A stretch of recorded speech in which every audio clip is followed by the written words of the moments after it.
নমস্কার, ক্যালকাটা ডায়ালগস থেকে মনোজ দাস।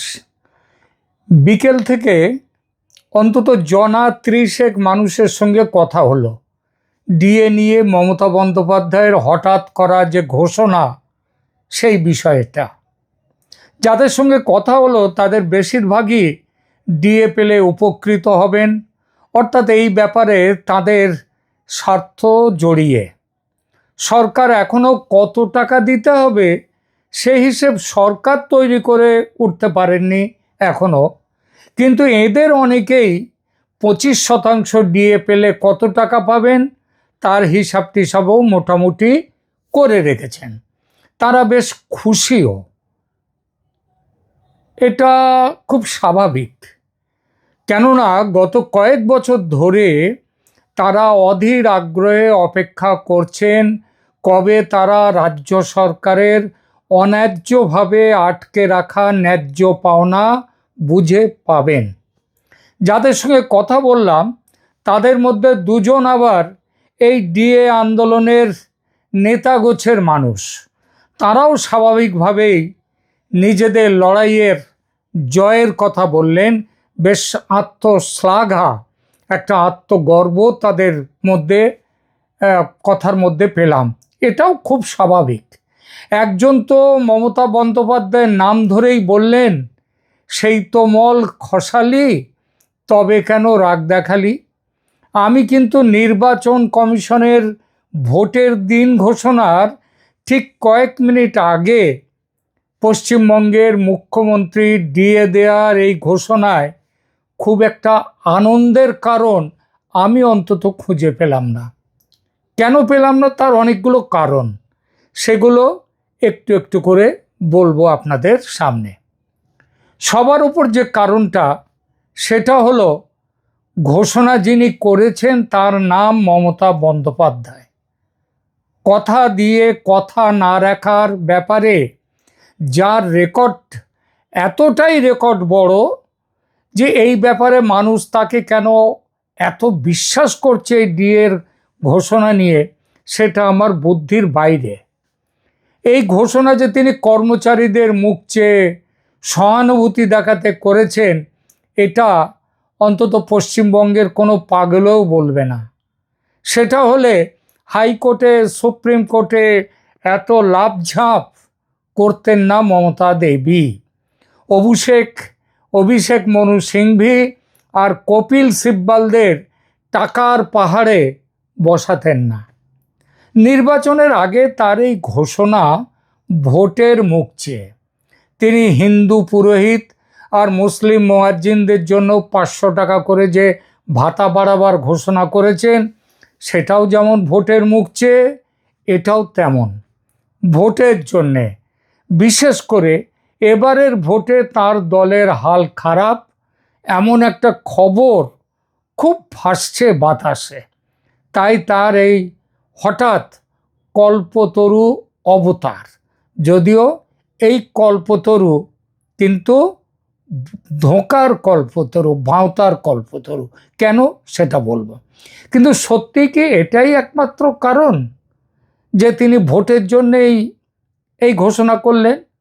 ভেতরের ভাবনা কি এরকমও হতে পারে না যে ধরুন চলে যাওয়ার আগে দিয়ে গেলাম, তোরা যারা আসবি এবার ঠেলা বুঝবি? এর একটা কারণ, আর একটা কারণও আছে।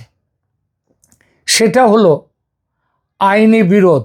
মানে পরবর্তী সরকার বিজেপির যদি আসেই, যদি তিনি হেরে যান মমতা, তাহলে বিজেপি যদি আসে তাহলে এই ঘোষণার দায় পোহাতে হবে বিজেপিকে। এবং সে দায়টা তো কম নয়। এমনি তো বাংলার, পশ্চিমবঙ্গের রাজকোষের যা অবস্থা করে গেছেন, supreme court, reserve bank of India তো ভাবছে তাদেরকে আর ওভারড্রাফট দেবে কি না। তো এই সময় যদি আবার এইরকম একটা চাপ আসে তাহলে বোঝ ঠেলা। অবশ্য মমতার এই ঘোষণার আর একটা কারণও আছে, সেটা হলো আইনি বিরোধ।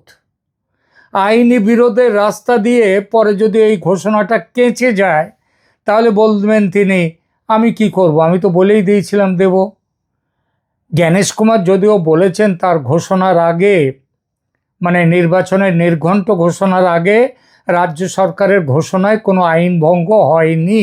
আজকেই বলেছেন এক সাংবাদিকের প্রশ্নের উত্তরে, হয়নি মানে হওয়ার কথা নয়, এইটাই তিনি বুঝিয়েছেন। যদি অবশ্য অন্যান্য নিয়মকানুন যা এরকম ঘোষণার জন্য জরুরি সেগুলো ঠিকমতো পালন করা হয়ে থাকে তাহলে অসুবিধে নেই। এটাই কিন্তু জ্ঞানেশ কুমারের ভেতরের কথা। সেসব নিয়মকানুনগুলো কীরকম? জ্ঞানেশ কুমার অবশ্য আজ ঝেড়ে কাশেননি, তবে মমতা বন্দ্যোপাধ্যায়ের সঙ্গে তাঁর প্রণয়ের সম্পর্ক এমন জায়গায় এসে পৌঁছেছে যে বিষয়টা সহজে ছাড়বেন না তিনি, সেটা ধরে নেওয়া যায়। এই বিষয়ে আমি দুটো পুরনো ঘটনার উল্লেখ করব। প্রথম ঘটনাটি সুপ্রিম কোর্টের একটি মামলা 2013 সালে করেছিলেন সুব্রমণিয়াম বালাজি বনাম তামিলনাড়ু সরকার। এটা ভারতের নির্বাচনী রাজনীতির ইতিহাসে একটি অত্যন্ত গুরুত্বপূর্ণ মামলা। ডিএমকে সরকার নির্বাচনের আগে রঙিন টিভি, মিক্সার গ্রাইন্ডার দেওয়ার প্রতিশ্রুতি দিয়েছিল এবং সেইটা নিয়ে মামলা হয়। মামলার রায়ে সুপ্রিম কোর্ট জানিয়েছিল যে নির্বাচনের আগে কোনো দল যদি জনকল্যাণমূলক প্রতিশ্রুতি দেয় তবে তাকে ভারতীয় দণ্ডবিধির 123 ধারা অনুযায়ী দুর্নীতি বা করাপ্ট প্র্যাকটিস বলা যাবে না, মডেল কোড অফ কন্ডাক্ট ভঙ্গ করা বলাও যাবে না। এর যুক্তিতে আদালত বলেছিল, সরকার যদি রাজকোষের টাকা থেকে কোনো নির্দিষ্ট শ্রেণীর মানুষের উন্নয়নের জন্য ঘোষণা করে তবে সেটি রাষ্ট্রীয় নির্দেশমূলক নীতি বা directive principles of state policy তার অংশ হিসেবে গণ্য হবে, অর্থাৎ আইনিভাবে একে ভোট কেনা হিসেবে প্রমাণ করা যাবে না, বলা যাবে না। এই মামলার গুরুত্বপূর্ণ যেটা অবজারভেশন সেটা হলো রাজকোষে টাকা থাকতে হবে আর সেই টাকা দিয়েই ভোটের প্রতিশ্রুতিতে থাকতে পারবে, অর্থাৎ রাজকোষের টাকাটা থাকতে হবে, এটা কথাটা মনে রাখুন। দ্বিতীয় ঘটনা হলো নির্বাচন কমিশনের সময়সীমা সংক্রান্ত একটি নির্দেশনা। নির্বাচন কমিশন 2001 সালে একটি নির্দেশিকায় পরিষ্কার বলেছিল যে আদর্শ নির্বাচন বিধি বা মডেল কোড অফ কন্ডাক্ট ঠিক কখন থেকে শুরু হবে। কারণ অতীতে অনেক সরকার করেছিল কি, প্রায় মমতা বন্দ্যোপাধ্যায়ের মতোই, তারা সংবাদ সম্মেলন চলাকালীনই তড়িঘড়ি ঘোষণা করার চেষ্টা করেছে এই দেবো সেই দেবো ভোটারকে। কমিশন স্পষ্ট জানিয়ে দিয়েছিল 2001 সালে যেদিন সংবাদ সম্মেলনের মাধ্যমে ভোটের দিন ঘোষণা করা হবে, তো ঘোষণার মুহূর্ত থেকে সরকার কোনো নতুন প্রকল্প বা আর্থিক প্যাকেজ ঘোষণা করতে পারবে না যদি, এই তবে একটা বড় যদি আছে এখানে।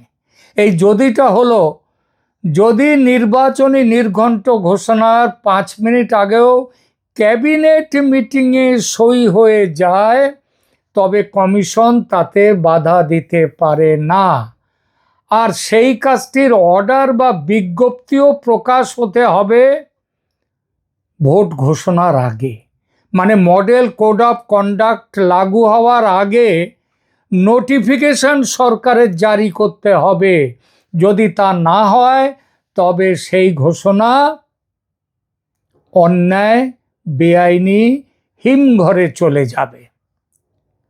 তাহলে সুপ্রিম কোর্টের আইনে ওখানে দেখলাম রাজকোষের টাকা থাকা, আর এখানে হচ্ছে ক্যাবিনেট মিটিং করতে হবে আগে এবং নোটিফিকেশান বার করতে হবে মডেল কোড অফ কন্ডাক্ট ঘোষণার আগে।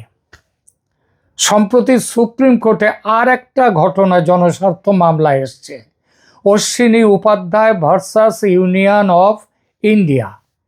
এই মামলাটা চলছে যেখানে আদালত রাজনৈতিক দলগুলোর এই ভোটের আগে এই ধরনের ঘোষণার প্রবণতাকে গুরুতর বিষয় হিসেবে চিহ্নিত করেছে।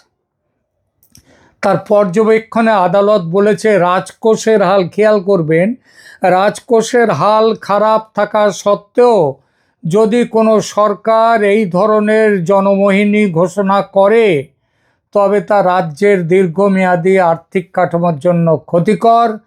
আদালত নির্বাচন কমিশনকে গাইডলাইন তৈরি করতে বলেছে। এখানেও এই মমতা ব্যানার্জির এই ঘোষণা ফেঁসে যেতে পারে, কারণ তার রাজকোষের হাল খারাপ। ডিএ বা মহার্ঘ ভাতা নিয়ে এই যে ঘোষণা, এটা অবশ্য জনমোহিনী ঘোষণা নয়, ন্যায্য পাওনার ঘোষণা। কিন্তু ভোটের ঠিক আগেই কেন দেয়া, সেটা নিয়ে প্রশ্ন উঠবেই। ডিএ বা মহার্ঘ ভাতা নিয়ে রাজ্য সরকারি কর্মচারীরা যখন আদালতে যান তখন আদালত বারবার বলেছে যে ডিএ পাওয়া কর্মচারীদের আইনি অধিকার, এটা দিয়ে দিন। কিন্তু কবে দেয়া হবে বা কতটা দেয়া হবে তা সম্পূর্ণ সরকারের আর্থিক সামর্থ্যের ওপর নির্ভর করে, এই বলেছে রাজ্য সরকার।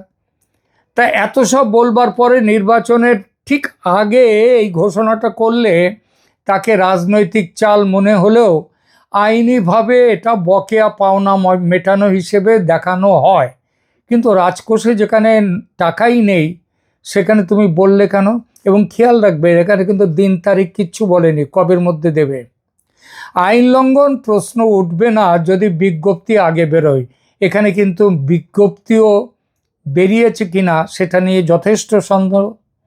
যদি মুখ্যমন্ত্রীর ঘোষণার পরপরই কমিশনের সংবাদ সম্মেলনের আগেই যদি সরকারি অর্ডার নম্বর পড়ে যায় ঘোষণায়, বিজ্ঞপ্তিতে, তবে একে আইন লঙ্ঘন বলা যাবে না। আর যদি ঘোষণার পর অর্ডার বেরোতে দেরি হয় এবং ততক্ষণে এমসিসি লাগু হয়ে যায় তবে কমিশন ওই পদক্ষেপ স্থগিত করে দিতে পারে।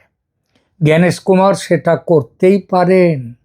এখন প্রশ্ন উঠল তাহলে যে বিজ্ঞপ্তি বেরিয়েছে কিনা, এবং তার আগের প্রশ্ন হচ্ছে ক্যাবিনেট মিটিংয়ে এটা পাশ হয়েছে কিনা। এই ডিএ ঘোষণার সিদ্ধান্ত কি রাজ্য সরকারের ক্যাবিনেট মিটিংয়ে নেওয়া হয়েছে, নাকি এটা মমতা ব্যানার্জির একক সিদ্ধান্ত? এই প্রশ্ন এজন্যই ওঠে, এই ক্যাবিনেটে একটাই পোস্ট, বাকি সব ল্যাম্প পোস্ট। তার একটা সুবিধাও আছে, সবাই ল্যাম্প পোস্ট হলে ব্যাকডেটে ক্যাবিনেট মিটিং দেখানো যাবে। আর এ ব্যাপারে তাহলে মানে সেদিক দিয়ে মিটিয়ে নেওয়া যেতে পারে যে ক্যাবিনেট মিটিং হয়েছে। এই ব্যাপারে দ্বিতীয় প্রশ্ন, যতদূর জানি ডিএ দেওয়ার ঘোষণা দিয়ে কোনো সরকারি বিজ্ঞপ্তি বা নোটিফিকেশান এখনো পর্যন্ত প্রকাশিত হয়নি। যেটা বেরিয়েছে সেটা হলো মমতা বন্দ্যোপাধ্যায় তার ব্যক্তিগত এক্স হ্যান্ডেলে এই নিয়ে একটা পোস্ট দিয়েছেন মাত্র। রবিবার 15ই মার্চ বিকেলের এই ঘোষণাগুলো সরাসরি মুখ্যমন্ত্রী মমতা বন্দ্যোপাধ্যায় তার সোশ্যাল মিডিয়া এক্স হ্যান্ডেলের মাধ্যমে করেছেন। মুখ্যমন্ত্রী তার পোস্টে পরিষ্কার বলেছেন যে অর্থ দপ্তরের জারি করা বিজ্ঞপ্তির নির্দেশিকা মেনেই এই বকেয়া ডিএ দেয়া হবে। অর্থাৎ সরকারি স্তরে বিজ্ঞপ্তি জারি হয়ে গেছে বলেই তিনি দাবি করেছেন। এটা ঠিকই, অনেক সময় ঘোষণা হওয়ার কয়েক মিনিট আগে বা ঠিক সেই মুহূর্তেই সরকারি ফাইল সই হয়ে যায়, কিন্তু তা জনসমক্ষে আসতে বা দপ্তরের ওয়েবসাইটে আপলোড হতে কিছুটা সময় লাগে। যদিও মমতার নাম এবং বিশ্বাসযোগ্যতার ওজন এতটাই খারাপ যে বিরোধীদের অনেকেই সন্দেহ প্রকাশ করেছেন ইতিমধ্যে। তারা বলছে নির্বাচন কমিশনের সাংবাদিক বৈঠকের হয়েছে কখন? বিকেল 4টে। তার আগে যদি কোনো অর্ডার নম্বর বা মেমো নম্বর সহ লিখিত নোটিফিকেশন ইস্যু না হয়ে থাকে তবে শুধু সোশ্যাল মিডিয়া পোস্টকে সরকারি সিদ্ধান্ত হিসেবে গণ্য করা যায় না। সেক্ষেত্রে এটি আদর্শ নির্বাচনী আচরণবিধি লঙ্ঘনের আওতায় পড়বে। অর্থাৎ পুরো ব্যাপারটা মমতা বন্দ্যোপাধ্যায়ের নবতম ধোঁকা। এক্স হ্যান্ডেলে মমতার ঘোষণার কায়দাটা দেখুন। নির্বাচন কমিশন বিকেল 4টে নাগাদ ভোটের দিনক্ষণ ঘোষণা করে, আর মুখ্যমন্ত্রী পুরোহিত ও মুয়াজ্জিনদের ভাতা বৃদ্ধির ঘোষণা করেন আগে তার সময় হচ্ছে দুপুর 2:40। তারপর তার 25 মিনিট পর তার খেয়াল হলো যে পুরোহিত আর মুয়াজ্জিনদের ভোট বলে তো কিছু ভোট পাবো সেই সম্প্রদায়েরও, কিন্তু ডিএ মেটানোর ঘোষণাটা তাহলে করে দেয়া যাক। তার জন্য তিনি কত তারিখের মধ্যে দেবেন, কত টাকা দেবেন শুধু না বললেন যে ডিএ মেটানোর ঘোষণাটা তিনি করলেন দুপুর 3:05, মানে 2:40 পরে 3:05, 25 মিনিট পর। গুরুত্বের দিক দিয়ে বিচার করলে আগে আসা উচিত ছিল ডিএর ঘোষণা, কারণ এখানে অনেক বেশি টাকা জড়িত। তা কিন্তু তিনি করেননি। অনেক বেশি মানুষ জড়িত, এদের কথাটাই আগে আসা উচিত ছিল, তিনি সেটা করলেন না। এখানেও তিনি একটা গুরুত্বপূর্ণ ইঙ্গিত দিলেন। একটু ভাবুন, ইঙ্গিতটা পেয়ে যাবেন। সুপ্রিম কোর্ট গত 5ই ফেব্রুয়ারি 2026 রায়ে পশ্চিমবঙ্গ সরকারকে নির্দেশ দিয়েছিল যে 31শে মার্চের মধ্যে 25% বকেয়া ডিএ মিটিয়ে দিতে হবে। সরকার 14ই মার্চ পর্যন্ত কবে ডিএ দেওয়া হবে, কত দেওয়া হবে কিছুই বলেনি। উল্টে 14ই মার্চ এই সময়সীমা বাড়ানোর আবেদন করল সুপ্রিম কোর্টে। তার 24 ঘন্টা যেতে না যেতেই হঠাৎই 15ই মার্চ ডিএ দেওয়ার ঘোষণা করলেন মমতা বন্দ্যোপাধ্যায়। তার মানে এটা স্পষ্ট, এক্স হ্যান্ডেলে লেখা তার কথা, অর্থ দপ্তরের জারি করা বিজ্ঞপ্তির নির্দেশিকা মেনেই এই বকেয়া ডিএ দেয়া হবে। এই সিদ্ধান্ত 14 মার্চ পর্যন্ত নেওয়া হয়নি এবং কোনো ক্যাবিনেট মিটিংয়েও নেওয়া হয়নি এই সিদ্ধান্ত। এটা নির্বাচন কমিশনের নির্ঘণ্ট প্রকাশের সম্ভাবনা জেনেই তার হঠাৎ জারি করা ঘোষণা। নিয়মের বাইরে গিয়ে তিনি ভেবেছিলেন পশ্চিমবঙ্গের ভোট, ওই যে 60 লক্ষের মতো অ্যাডজুডিকেশন বাকি আছে, সেসব না মিটিয়ে ভোট হবে না। সুতরাং তিনি ভেবেছিলেন যে ভোট আজকে ঘোষণা হবে না পশ্চিমবঙ্গের ব্যাপারে অন্তত। কিন্তু কোনোভাবেই তার একটা সন্দেহ হয়েছে যে যদি ঘোষণা হয় তাহলে কিছু একটা করতেই হবে। সুতরাং তিনি করলেন নিয়মের বাইরে গিয়ে। নিশ্চিত থাকতে পারেন নির্বাচনে জিতে বিজেপি সরকার গঠন করলে তারা যদি চায় তাহলে আইনি পথেই মমতা বন্দ্যোপাধ্যায়ের এই ঘোষণাকে চ্যালেঞ্জ করতে পারে। আমি বলছি না যে করবেই, কেননা বিজেপি আবার এই বর্ধিত হারে কর্মীদের, যারা পেনশনার তাদের, যারা টিচার তাদের ডিএ পাওয়ার অধিকারের পক্ষে। কিন্তু যদি তারা চায় তবে মমতার ভাঁওতাকে তারা প্রমাণ করতে পারে। তার আগে নির্বাচন কমিশনও তাদের তরফ থেকে এই ঘোষণাকে নিয়ম বহির্ভূত ঘোষণা করতে পারে।